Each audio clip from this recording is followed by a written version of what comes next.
Damos la bienvenida aquí en Esferas de Poder en nuestro 13º aniversario al aspirante presidencial del Partido de la Liberación Dominicana, el doctor Francisco Domínguez Brito. Muchísimas gracias por el honor. Bien, el honor es mío de verdad estar contigo, alguien que quiero, aprecio, admiro desde hace tanto tiempo. Gracias por la invitación, hermano. Fíjese, doctor, usted está inmerso, al igual que los 6 precandidatos aspirantes del PLD, en una febril actividad interna, porque ya se acerca la hora cero, octubre, que es la consulta en que el PLD va a decidir quién será el hombre que encabezará la boleta en el 24. Los sondeos y muestreos, valga la redundancia, lo presentan como puntero. Pero ¿qué dice actualmente Domínguez Brito? ¿Cómo va el proyecto y cuáles son los fundamentos, el alcance y la acción para cuando llegue la hora? Gracias de verdad, y muy importante la pregunta. Nosotros vamos a celebrar el proceso el día 16 de octubre, será entre 8 de la mañana y 4 de la tarde. Se va a votar no solamente en la República Dominicana, sino en 9 ciudades también de diferentes continentes. Eso significa que votaremos en Nueva York, New Jersey, Boston, la Florida, San Juan, Puerto Rico, Madrid, Panamá, Barcelona, Filadelfia, me parece que también. Será un proceso participativo en el sentido de que puede ir cualquier simpatizante, cualquier ciudadano que quiera ser parte de este proceso histórico. La única exclusión sería aquellos que están empadronados en el PRM o en cualquier otro partido. Eso en cuanto al proceso, será electrónico. Usted va a votar en una máquina, la máquina le va a dar un papelito, el papelito usted lo entra en una urna.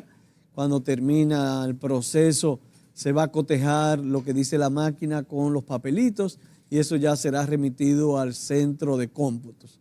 Las mesas electorales están formadas por uno de cada representante de los 6 que estamos y hay una comisión electoral que lo dirige doña Alejandrina Germán, que confiamos plenamente y que está haciendo un extraordinario trabajo. Sobre la posición nos sentimos muy confiados de que ganaremos este proceso. Proceso que pide cada dirigencia que cada estructura política a enfrentar al PRM sea una estructura que tenga una preparación, una formación, una vocación de poder. Y cuando digo una vocación de poder, lo que quiero decir es que sepa enfrentar los males que tiene la República Dominicana, pero más que nada que sepa plantear soluciones. Así es que sí, los resultados de todas las encuestas que se hacen a las personas que van a votar, no a lo del PRM, porque lo del PRM tienen su candidato preferido y no soy yo. Sí, los que van a votar, indudablemente que votarán por Francisco Domínguez Brito, gracias al trabajo, a un equipo de hombres y mujeres que estamos juntos. No solo se debe a mí como candidato, sino y sobre todo a una mística y a una visión que estamos planteando a la nación. ¿Cómo usted valora el proceso interno en sentido general actualmente, habida cuenta de que quizás haya más precandidatos en estos momentos que en otras épocas y el problema de la pluralidad y la imparcialidad en el proceso? Mira, primero hay una riqueza porque hay 6 aspirantes. Segundo, hay una realidad que es un partido en movimiento, es un partido lleno de energía, en renovación. Tercero, que también es cierto que no estamos en una época plenamente electoral, sino que es un proceso a incluso lo que es la pre-campaña, por lo que no será una movilización como se acostumbra aquí en unas elecciones nacionales. Lo que sí te puedo asegurar que es un proceso participativo y que hasta ahora las autoridades que tienen a su cargo la administración del proceso, la formulación de las normativas, la elaboración del plan de trabajo, el seguimiento a ese plan de trabajo, cada una de ellas han ido haciendo lo que les corresponde. Actualmente, ¿cuál es la posición del presidente del partido? Porque el presidente del partido y el secretario general mantienen con mucha profesionalidad una neutralidad y todos estamos muy satisfechos y contestes con el rol que están haciendo. ¿Cuáles actividades están desarrollando? ¿Está desarrollando el proyecto específicamente suyo para atraer esa militancia del PLD que está activa porque ustedes están en movimiento interno? En mi caso, básicamente visitar a los dirigentes y a los simpatizantes, a los que van a participar en este proceso, diciéndole cuál es mi compromiso. Mi compromiso con hacer un gobierno decente, honesto, transparente. Mi compromiso de empoderar al dirigente político en una vocación, quiero usar de nuevo esa palabra, que en el fondo es lo que le da razón de ser a un político, que es el servicio, que es cambiar la vida del otro, modificar para bien la vida de la gente. El lema de nuestro partido es servir al partido para servir al pueblo. Nuestro fundador siempre decía, una persona que no sirve para servir, no sirve para vivir. O sea, uno nació no para ser servido, sino para servir. Y cuando tú ves en muchos gobiernos, y el de nosotros no fue la excepción, y en este lo estás viendo en todos los escándalos que hay en diferentes ministerios en materia de corrupción, tú te das cuenta que hay mucha gente que piensa que la política es para la fama, para ejercer el poder o para la fortuna. Y todo eso se va en un minuto. Todo eso se va en un minuto. ¿Qué queda? Queda a la persona que tú has ayudado. A ese joven que le pudiste conseguir un empleo o una beca universitaria. A esa mujer soltera que perdió a su pareja reciente y tiene 3 niños y le ayudaste a crear las condiciones para que tenga una tarjeta solidaridad o un seguro médico subsidiado para que pueda al menos atender sus necesidades básicas, que yo pueda llenar el país de estancias infantiles y que todos los niños de 0 a 5 años tengan el derecho y la posibilidad de ser nutridos, como debe ser, de ser atendidos en su desarrollo psicomotor, porque esa edad de 0 a 5 años es la edad más esponja, es la que más capta, es la más importante. Y entonces eso le digo, Federico, le digo a cada compañero, vamos con una mística, vamos a servir, vamos con un egoísmo, si se quiere. Y la gente dice, ¿cómo un egoísmo? Sí, puede parecer un egoísmo porque la satisfacción más grande que tiene un ser humano es cuando ayuda al otro. Y eso le pasa a todo el mundo, no tiene que ser político, no político, PRMista, PLDista, miembro de una junta de vecinos. La mayoría de las personas, cuando hacen un bien al otro, esa noche duermen tranquilos, duermen bien, duermen alegres. Pero si le hacen un daño al otro, con o sin intención, siempre le queda eso ahí, ese dolor, y esa noche no duermen bien. Por eso yo quiero esa filosofía, llevar esa mística de que los funcionarios nuestros, cuando yo sea presidente, se levanten con una sonrisa a la calle. Déjame ver a quién yo voy a ayudar hoy. Vamos a construir un edificio de 20 plantas y hacer de esto Miami. No, yo no estoy proponiendo eso. Yo estoy diciendo que si alguien en medio del dolor se le fue un ser querido y es muy, muy pobrecito y no tiene ni siquiera para la caja, que haya alguien que pueda decir, no, ven, yo te voy a acompañar a una institución pública y yo te voy a dar seguimiento y en este momento de dolor yo te voy a ayudar. Y así en tantas cosas que uno puede ayudar. Y en eso estoy convenciendo, persuadiendo, llevándole a la conciencia de cada compañero que el PLD se reinventa y tiene que reinventarse. El PLD tiene que estar orgulloso de su trabajo, pero también tiene que ser humilde para reconocer errores. Que llegó la hora de cambiar nuevas visiones y comenzar a hacer de la política una actividad que verdaderamente se concentre en ayudar al ser humano, en cambiar la gente y que aquellas tentaciones que hay de fama, de fortuna y de poder podamos ir dejándolo a un lado. A propósito de eso, doctor, vemos que hay varios procesos abiertos de ex servidores públicos del pasado gobierno, entre ellos el más sonado que es el caso Medusa. ¿Qué usted tiene que decir? ¿Cómo usted valora todo esto de cara a la transparencia? Mi posición primero es que la lucha contra la corrupción tiene que ser efectiva. No son solo mecanismos de control como Cámara de Cuentas, Contraloría, Ley de Contrataciones, Ley de Tesorería, la no discrecionalidad del manejo presupuestario, tanto eliminando como se hizo la cuenta discrecional del presidente o aquellos ingresos extraordinarios que tenían cada uno de los ministerios y que se llevó a una cuenta única del Tesoro. Todo eso fueron grandes logros de nuestro gobierno que impactaron enormemente en la transparencia, pero la República Dominicana tiene que ser más efectiva en la lucha contra la impunidad. Esa sensación de impunidad real, no perceptiva, que ha predominado durante décadas en la República Dominicana, tiene que desaparecer. Por eso yo siempre digo, el que ha sido muy hombre o mujer para llenarse de miles de millones a sus bolsillos, tiene que ser hombre y mujer para ir a la cárcel. Por eso trabajé muy duro en el gobierno del presidente Medina junto con otro equipo que lo coordinaba precisamente el ministro Montalvo, que fue y es una de las personas más íntegras que he conocido en mi vida. Y trabajamos en la ley de lavado. Fue nuestro gobierno, y la ley de lavado nuestra de la República Dominicana es una de las más fuertes de toda América Latina y tal vez la de última generación.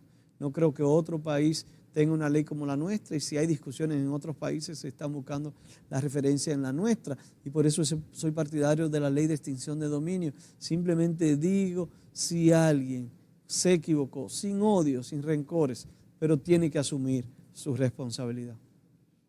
A propósito de todo esto, hay funcionarios del actual gobierno que han tenido que salir de los cargos o han sido sustituidos luego del cuestionamiento al ejercicio de sus funciones. ¿Cómo usted valora todo esto? Es el gran reto que tiene ahora el Ministerio Público. Tiene un reto con funcionarios muy importantes que incluso tienen privilegios de jurisdicción. Eso implica que también la sociedad espera que la lucha contra la corrupción permee, digamos, todos los sectores. ¿Por qué? Porque es que la lucha contra la corrupción no puede discriminar entre ricos y pobres, entre PLDistas y PRMistas, entre católicos y cristianos. Simplemente la lucha contra la corrupción es el imperio de la ley. Y el imperio de la ley se basa en el principio de igualdad de todos y todas ante las normas. Y si funcionan esos dos principios que son vitales para un Estado de Derecho en una sociedad, yo te puedo decir entonces que lograríamos una persecución efectiva. Ahora mismo hay graves casos de corrupción, serios casos de corrupción. El presidente simplemente está cambiando a algunas personas y moviéndola a otros lugares en una especie de premio y castigo. Y eso no debe ser así. Estos casos deben generar investigaciones inminentes, rápidas, decisiones urgentes que eviten que estas pruebas se puedan diluir y que el gobierno pueda verdaderamente no entorpecer la lucha contra la corrupción. Yo abogo, Federico, en todo momento para que seamos fuertes en todo lo que es lucha contra la corrupción. Regresamos en breve con esta interesantísima comparecencia del aspirante presidencial del PLD, el doctor Francisco Domínguez Brito. Que tienen que ver con el costo de la vida. Y por eso yo he dicho, aquí hay una crisis internacional. Vamos a transformar la mentalidad del presidente de convertirnos en un país importador y vamos a convertirnos en un país exportador. Y yo he dicho, vamos a hacer un plan para producir alimentos. Vamos a aprovechar que los precios fuera están bien caros para favorecer al productor local.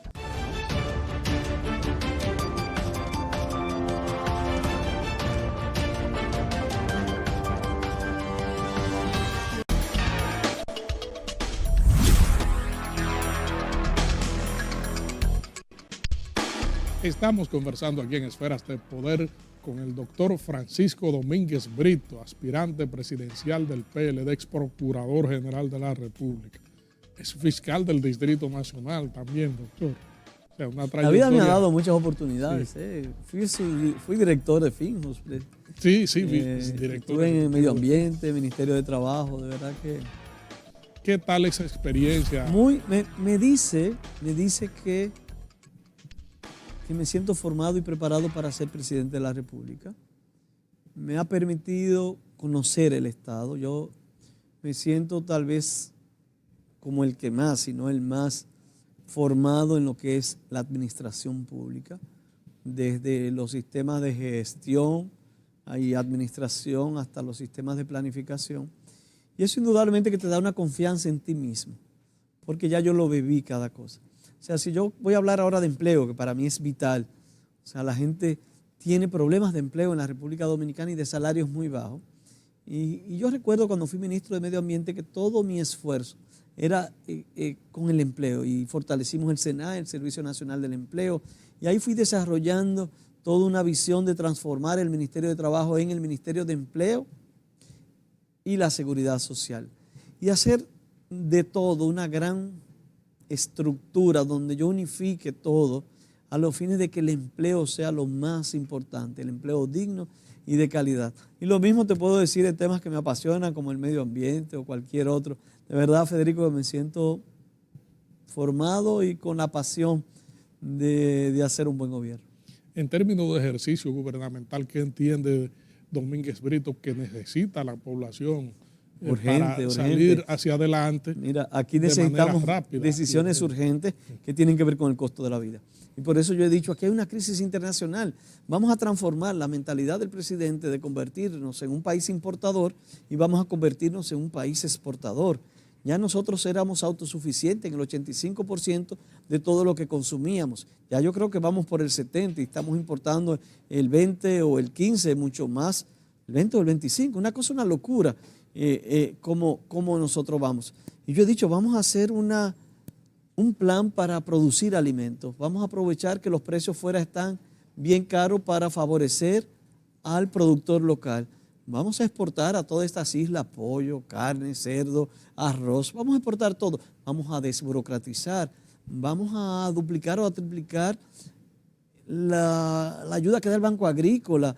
Vamos a titular en un sistema mucho más rápido la tierra del hombre del campo.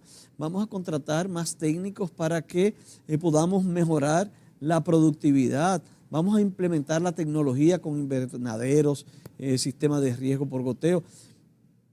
Vamos realmente a darle al pueblo alimentos baratos y la mejor manera es siendo un país exportador, porque el mejor ejemplo es el guineíto. Yo que consumo mucho guineíto, siempre está barato, porque que uno exporta mucho banano orgánico y hay muchos que quedan por aquí y siempre hay una productividad muy, muy buena. Yo trabajaría con la seguridad ciudadana como un segundo punto, Federico. Se le está yendo de las manos al gobierno todo lo referente a la seguridad ciudadana. Y si tú le adicionas, tú que eres un experto en el tema, que en Haití se han formado dos bandas, una que dirige Barbacú y otra que la dirige Tití algo, que han matado más de 180 personas en menos de un mes, que su tasa de homicidios ronda más de 150 o 160 cada 100.000 habitantes, que es la tasa de homicidio más grande en este momento que se puede conocer en el mundo, que es una industria de secuestro, una industria de extorsión, una industria de robo y atraco, y que esa gente puedan también venir aquí y uno no tiene una policía preparada para ello. Entonces ese es otro punto que voy a trabajar. Así es que empleo, comida barata y seguridad ciudadana serán mis medidas urgentes. Pero yo no quiero ser un presidente para coyuntura. Yo quisiera dejar un legado, Federico. Y la educación, la calidad de la educación será mi gran legado. Las estancias infantiles entre 0 y 5 años y luego esas jornadas extendidas, que no sea el tiempo que yo duro en la escuela, sino que la escuela sea una entidad para formarme en valores, para formarme en pensamiento, para formarme en razonamiento y no en memorizar y embotellarse, para que yo pueda salir con un segundo idioma. Por eso planteo República Dominicana bilingüe, pero sobre todo preparar hombres y mujeres que puedan enfrentarse a la vida, a lo que les espera. Ese es mi gran legado que yo espero dejar, Federico. No se ve, parece abstracto, pero cambia la vida de cada uno de nosotros, de nuestros hijos, de los hijos de nuestros hijos. Una educación integral donde el muchacho ame el trabajo, ame el respeto, ame el medio ambiente, donde el muchacho sienta que nadie lo va a engañar, no porque sea prepotente, sino porque sabe pensar.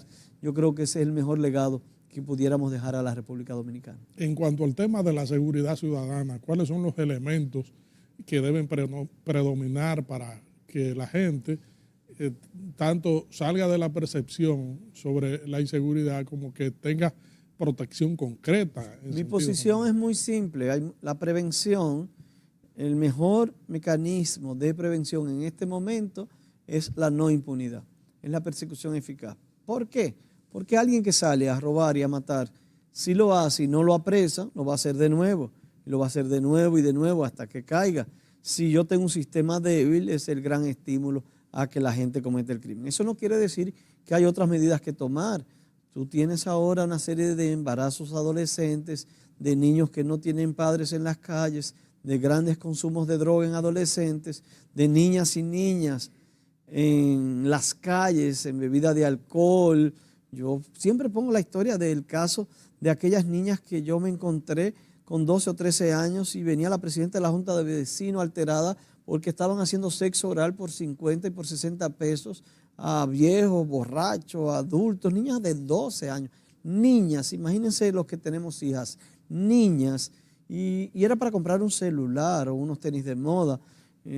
Lo que te quiero decir, hay que trabajar mucho en nuestros muchachos. Yo me voy a concentrar en ellos, en sus valores, en su fe en el porvenir, en su fe en ellos mismos, en su confianza en de que ellos pueden, que el hecho de haber nacido pobres, marginados, excluidos, no será el obstáculo para ellos echar hacia adelante y que yo pueda hacer un puente para salir de esa miseria y que ellos puedan pasar a un nivel de vida como lo merecen con dignidad. Usted toca un tema bastante sensible y palpitante para la soberanía nacional, que es la situación de inseguridad que vive Haití y el reforzamiento que debe tener la frontera para evitar cualquier situación en un país donde no hay gobernabilidad. ¿Qué usted cree que cuáles son las medidas? Cambiar entero la forma de pensar. Desde este lado. Se agotó, Federico, se agotó. Se agotó el sistema que tenemos respecto de Haití. Haití tiene que ser primero una oportunidad. Hay que comenzar a facilitar el comercio sin tanta burocracia. Pero Haití es una amenaza. Yo dije de lo de las bandas y las pandillas. Haití es una amenaza medioambiental. Con este cambio climático, Haití puede avecinarse a una crisis de 5 años de sequía y a un levantamiento de Puerto Príncipe porque sus aguas que vienen de los pozos estarían secas o totalmente contaminadas y nadie se va a morir de sed, van a venir para acá. La situación de Haití es grave, pero ¿qué sucede? Que en materia migratoria el dinero es lo que domina. Lamentablemente el CESFRON, la corrupción se la come a los militares en la frontera. Todo el que quiere entrar entra con 4 o 5 mil pesos. Y aquí nos ponemos a hacer marchas y una serie de cosas sin enfrentar los problemas reales. Todo ciudadano haitiano que tenga un pasaporte viene sin ni siquiera hacerle una entrevista porque es una fuente de ingreso para los cónsules. Legal desde la época de Trujillo, pero inmoral desde el punto de vista de la seguridad nacional y de la administración pública. Entonces nadie toma esas decisiones. Yo digo, yo presidente voy a tomar decisiones muy drásticas con el sistema migratorio. De respeto, porque yo sería incapaz de entrar en un proceso de vulnerar derechos fundamentales de un niño haitiano, que no lo dejen ir a la escuela o que le den una patada y lo lleven. Yo no, jamás. Pero lo primero que tenemos que controlar es la migración fruto de una especie de tráfico ilícito de migrantes, disfrazado en algunos casos de legalidad. Eso es lo que tenemos que destruir. Y para eso hay que hacer y reinventar el CESFRON, que es el cuerpo especializado militar que controla la frontera. Así como voy a hacer una nueva policía de investigación, voy a reinventar el CESFRON en una visión totalmente diferente. Federico, ¿por qué un militar de San Pedro yo lo mando para la frontera con su esposa en San Pedro, sus hijos allá? No, yo le voy a hacer casa a los militares en la frontera, que tengan buenas escuelas, que tengan un buen centro de salud, que puedan vivir en familia allá, que puedan tener cierta dignidad y una educación también en valores, pero también el polígrafo, que el que coge un centavo se va. Que yo tenga seguridad económica para ellos, pero que también yo tenga una exigencia y que no haya tanta complicidad. Yo quiero transformar todo el sistema de seguridad nacional, al igual que el sistema de seguridad ciudadana, simplemente con estas propuestas que estoy haciendo. Alguna gente dice, tú quieres hacer tantos cambios, ¿cómo? ¿Cómo lo estoy haciendo? Y yo invito a cualquiera que discutamos detalle por detalle cómo lo voy a hacer, de la manera que voy a hacer. Y alguien me dirá recursos. tal vez con menos que lo que estamos usando ahora. En el ámbito internacional hay una situación un poquito complicada por la guerra entre Rusia y Ucrania, que se han contraído los mercados y hay una amenaza con una crisis mundial. Los países han tenido que adoptar medidas, entre ellos la República Dominicana. ¿Cómo valora usted el papel del gobierno frente a esto? Mira, estos son 2 años frustratorios, desastrosos en todo el sentido de la palabra. Desastrosos en el manejo de la coyuntura. Como te dije, aquí los alimentos están muy caros y el gobierno lo que decidió fue importar alimentos, en vez de tomar decisiones para apoyar el productor local y que los alimentos estén más baratos. Aquí hay un problema serio de empleos y el gobierno lo que decidió es que cada sector por sí mismo se la busque como pueda y no llevó a cabo una posición de financiamiento, por ejemplo, a las pequeñas y a las medianas empresas. Todos estos proyectos desaparecieron. No hubo un plan de contingencia con el tema de la seguridad social y los pagos y las deudas que tienen estas pequeñas compañías. Y lo que hemos visto, una disminución, de acuerdo a los mismos datos que da el gobierno, de una disminución de ingresos de más de un 40% a aquellas personas que están dedicadas al sector de medianas y pequeñas empresas. Y cuando tú ves cómo han manejado la crisis, indudablemente que no es de la mejor manera, ni el empleo, ni el sector productor de alimentos. Si tengo que calificarlo, te diría que es frustrante. Y ni hablar de los temas esenciales de crecer. Mira, se perdieron 2 años en el sistema educativo. Se perdieron 2 años. En materia de salud, los hospitales nunca habían estado peor. Aquí habían programas de suministro de medicamentos de alto costo para enfermedades catastróficas como el cáncer. Un desastre. Aquí había medicamentos para aquellos pacientes con la lepra, que eso estaba más o menos controlado. Hubo una crisis grandísima hace unos meses. Los pacientes de SIDA se vieron sin los retrovirales porque también tuvieron crisis muy grandes. La reforma de la Ley de Seguridad Social está detenida y hoy los asegurados sufren de diferentes problemas porque verdaderamente el seguro familiar no es suficiente y hay que crear mecanismos para que podamos fortalecer ese sistema. ¿Qué está sucediendo? El gobierno no está gobernando. El gobierno está en Facebook, está en Twitter, está visitando a donde quiera que haya algo que genere una noticia. Por ejemplo, hay 2 personas atrapadas y entonces dejo todos mis oficios que tengo como gobernante y me voy allá para tirarme una foto. Y qué lindo es la solidaridad, pero qué feo es cuando yo solo voy buscando fotos. Eso no está bien cuando tengo tantos problemas porque hay niños muriendo en los hospitales, hay niños muriendo de desnutrición porque descontinuaron todo el programa de estancias infantiles porque el sistema educativo no ha sido capaz de dar 5 días de clase a nuestros niños y niñas porque el desayuno y la merienda escolar es un caos, porque las denuncias de corrupción en educación y en el INAVIE no se acaban, porque uno siente que aquí no hay gobierno, que al presidente Abinader se le fue de las manos la administración del Estado y que estamos pagando muy caro en eso. Entonces viene la desolación, porque dice, y si este año que es malo, se prevé en todos los organismos internacionales que el que viene es peor, ¿y entonces qué viene? República Dominicana se ha endeudado hasta lo último, pero no han gastado el dinero que se cogió prestado. Está depositado en el Banco Central, está depositado en el Banco de Reservas. ¿Para qué cogimos ese dinero prestado? Estamos pagando tasas de intereses altos. Esos depósitos que hemos hecho de esos dólares que cogimos prestados no nos generan intereses. Es el negocio como de los tontos. Yo cojo dinero prestado para guardarlo en una gaveta. No tiene sentido. Entonces, sí nos preocupa mucho hacia dónde vamos y por eso reitero, el país necesita reencauzarse. Por eso estoy aquí planteando un proyecto de país, un proyecto de nación que garantice estabilidad y crecimiento económico, que garantice transparencia en el manejo de los fondos públicos, que piense en las decisiones urgentes que hoy demanda el pueblo dominicano como alimentos baratos, como seguridad ciudadana y como empleos y mejor calidad de los ingresos en materia de empleo, como el apoyo a las MIPYMES o a las pequeñas y medianas empresas, pero sobre todo también un gobierno que piense en algo más trascendente y que pueda dejar un gran legado. Y no hay nada más trascendente que dejar una nueva generación de niños y niñas, adolescentes, jóvenes, hombres y mujeres comprometidos con su nación, orgullosos de ser dominicanos, conscientes que nadie es mejor que nosotros, por más europeos o asiáticos que sea. Somos un país de hombres y mujeres valientes, trabajadores, y que nosotros podemos, pero hace falta orientación, seguimiento, apoyo, y eso es lo que pretendo hacer como presidente de la República.